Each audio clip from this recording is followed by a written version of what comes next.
The people of the world today live their lives inside a control system that most people never even notice exists. It's an extremely sophisticated system, and yet a very simple system. And it exists mostly simply because people believe that it is there.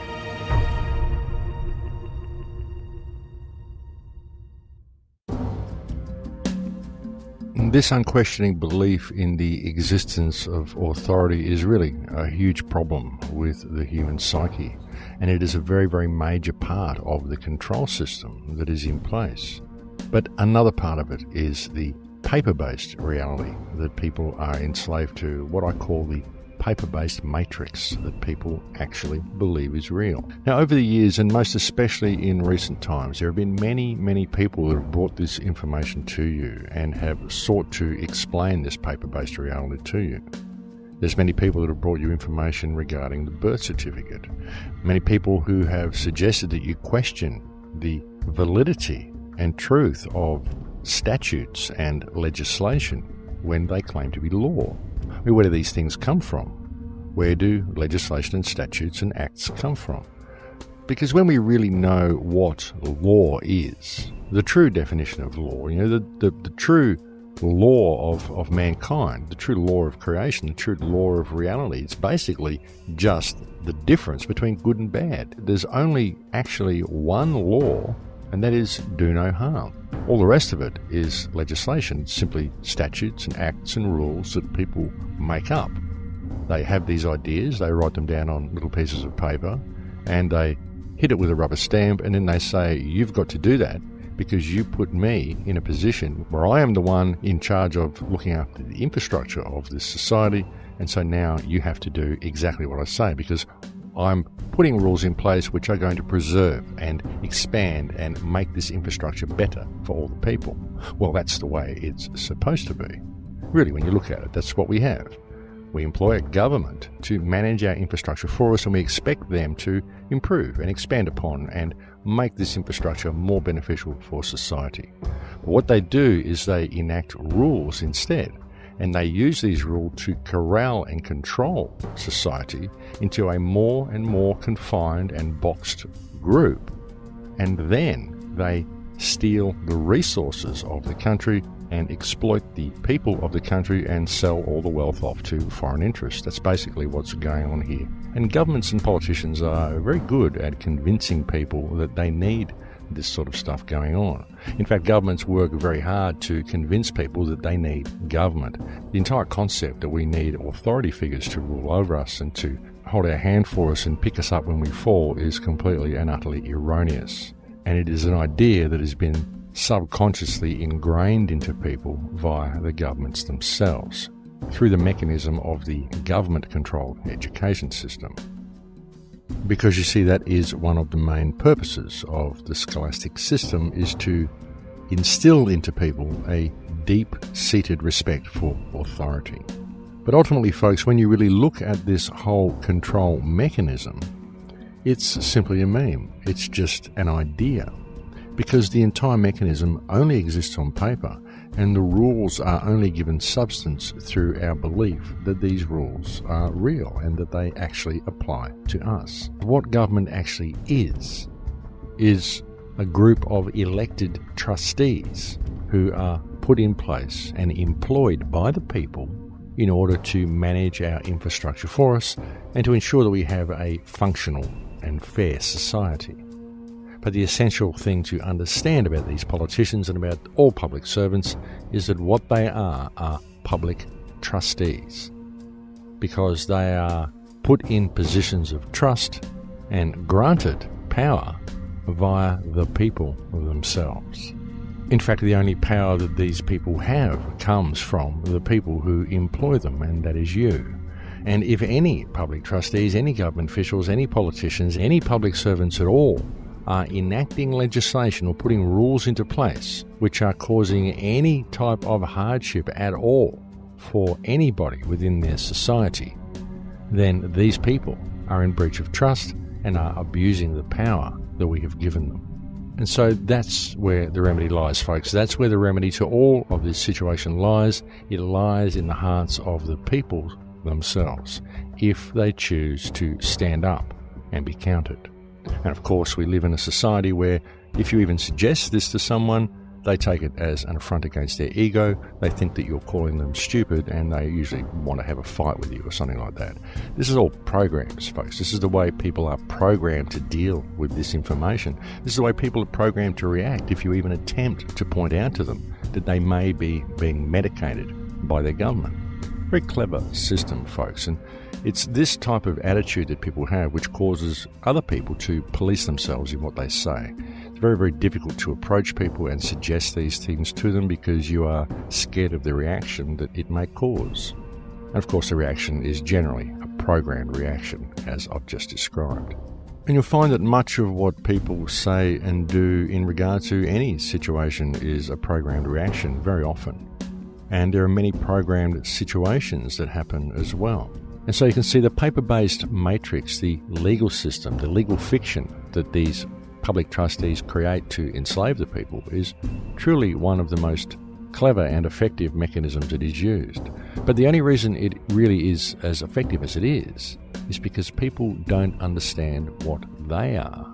We are here to govern ourselves, we're here to know ourselves, we're here to do good in all that we do and to be the best that we can with the creative potential that we are given. That is really what the real purpose of mankind is. But unfortunately, the result of living in concentrated pockets of civilization such as cities is a control system and a system of governance and a nanny state such as we see alive and well in the world today. So what we need to do is to find a mechanism by which we can re-educate people to the power of themselves, help people become aware of themselves, help people express their own creative potential. And so what we have to do that is, of course, we need to rein this system in, rein our public trustees in, and remold this system into one that actually benefits humankind and nurtures humankind's creative potential with a view to leading humankind back to a position where we simply don't need governance at all. I mean, that would be the ultimate achievement, really, to get humankind back to that point. But as I said, we certainly have a lot of work and a long way to go before we will be at that point. One of the best things that you can do is to understand the system of control that has now been imposed over your life. Understand what it is, understand what you are, and begin to take steps to extricate yourself from the system. And really, the best way to extricate yourself from the system is exactly that, to know who you are, to know who and what you are. You should never attack the system, because the system is fiction, it's a cloud. If you attack it, you give it value, you give it substance, because you're attacking it. You're creating it into being, you're believing it exists, and because it is fiction and doesn't actually exist, it only exists on paper, then why are you attacking it? You don't have to attack it. All you have to do is know who and what you are, and you'll find that the blows it attempts to rain on you simply don't work. It's just like a wave beating against a rock. It doesn't do anything. And this is if you are able to stand in the power of your flesh. Because ultimately, flesh is who and what you are.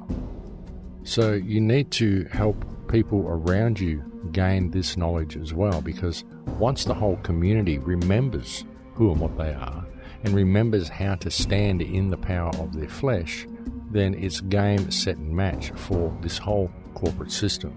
Because at that point, the corporate fiction will cease to exist, because it only exists now in people's minds. But once people can change what they believe is possible and what they believe is real, and adjust their mindset and change their perspective, then the corporate fiction simply fades away like the cloud that it is.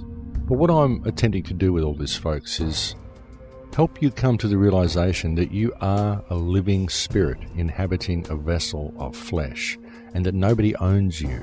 Nobody can control you apart from yourself, and that all you really need to know about law is the difference between good and bad.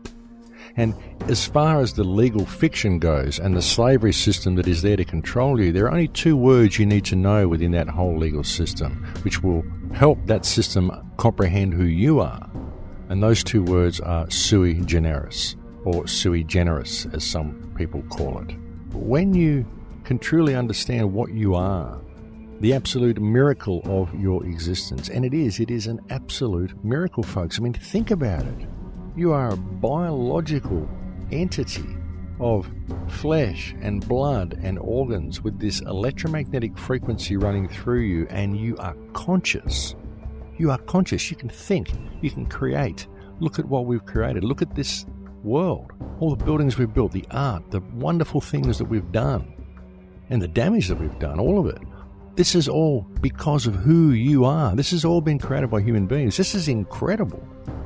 Really think about that. Think about the power of your flesh to create, the power of an idea to create the world that we've got, the power of an idea to be free, the power of an idea to be a slave. Which idea are you going to have? And is it your idea? Think about the miracle of yourself, and it's astounding. It truly is astounding when you can really grasp the wonder of your existence. You may think about it and go, yeah, it's really, really amazing. But then one day, the true profoundness of the fact that you are here may just hit you. And when the penny drops, you will go, oh my God, this is incredible. And what it has the potential to be is astronomical, absolutely astronomical. We are capable of so much. Were we not locked into this box of fiction that has been constructed for us, this disempowered box of fiction, and to be controlled by legal fiction, stuff that exists on paper, ideas that were put there by other people, and we were told that this idea is reality. But is it really your idea?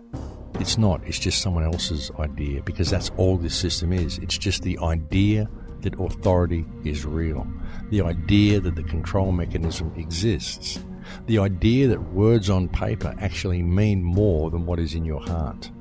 That's what this system is, and it's ludicrous because it's all fiction. The control grid that you believe you have to be subservient to is just someone else's idea. The concept that your flesh is owned by somebody else and that you are subject to their authority is just someone else's idea. The fact that you have to pay to be alive, again, is somebody else's idea. You know, we are all caring, giving, good people. Most of the world are good people. Some of them aren't, but most of them are. The best way for you to change the world is to change yourself, to change the way you view reality, change the way you view yourself, and change the way you view other people. You need to understand the power that you have, and you need to lead by example in all that you do. Be a shining light in your community and encourage others to do the same. That really is our only way out of this situation. And now's the time that we can do it. Now is a time better than any other time in history. All we have to do is pay attention and step up to the challenge.